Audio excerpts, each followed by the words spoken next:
সুপ্রভাত বন্ধুরা, আপনারা কেমন আছেন? আশা করি সবাই ভালো আছেন। আজ ভিডিওটা আপনাদের জন্য, আমার এই সুন্দর গার্ডেনের জন্য।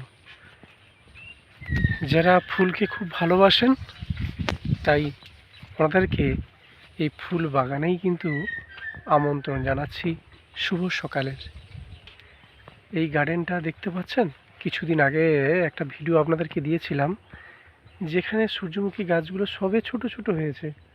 আজ দেখুন, এই শুভ্র সকালের সূর্যের উষ্ণ তাপে এই ফুলগুলো অপরূপ দেখতে হয়েছে। মনে হচ্ছে যেন পৃথিবীর সমস্ত সৌন্দর্য এই বাগানের উপর ঢেলে দিয়েছে। এত সুন্দর লাগছে যেটা আমাদেরকে কল্পনা করতে পারবো না। চতুর্দিকে শুধু ফুল আর ফুল, ফুলের সমারোহ। ছোট ছোট মৌমাছিরা এই ফুল বাগানে এসে তার নানা রকম অঙ্গভঙ্গির মাধ্যম দিয়ে মধু খেয়ে বেড়াচ্ছে, যেটা আর এক আনন্দর সৃষ্টি করেছে এই বাগানের পরিবেশটা। সবাই গ্রামকে ভালোবাসি, তাই আমারও এই বাগানটা দেখে জীবনানন্দে সেই কবিতাই মনে পড়ে। আবার আসিব ফিরে এই ধানসিঁড়িটির তীরে। সত্যি কেন বলেছিলেন যে তার ওই গ্রামেই ফিরে আসতে চান, ধানসিঁড়ি নদীর তীরে। আজ আমারও তাই মনে হয়। এই সৌন্দর্য দেখেই হয়তো তিনি আপ্লুত হয়ে গিয়েছিলেন।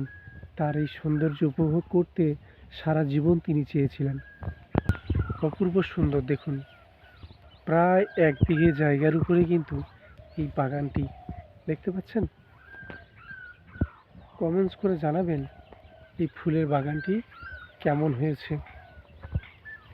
আমি সকালে কিন্তু প্রাতরাশ এখনো হয়নি। আমি দাঁতের মাজনটা নিতে নিতেই বাগানে ঘুরতে এলাম। এত সুন্দর দূর থেকে লাগছিল, কাছে না এসে কিন্তু থাকতে পারিনি। দেখতে পাচ্ছেন ফুল আর ফুল। আপনাকে যদি একটু উপর থেকে দেখাই, দেখবেন বিস্তীর্ণ জায়গা, ফুলের সমারোহ। এত সুন্দর ফুল যে মনে হচ্ছে যেন এই ফুলগুলোকে কাছ থেকে না যাই। অপূর্ব অপূর্ব সুন্দর, অপূর্ব সুন্দর। এত সুন্দর লাগছে কি আর বলবো।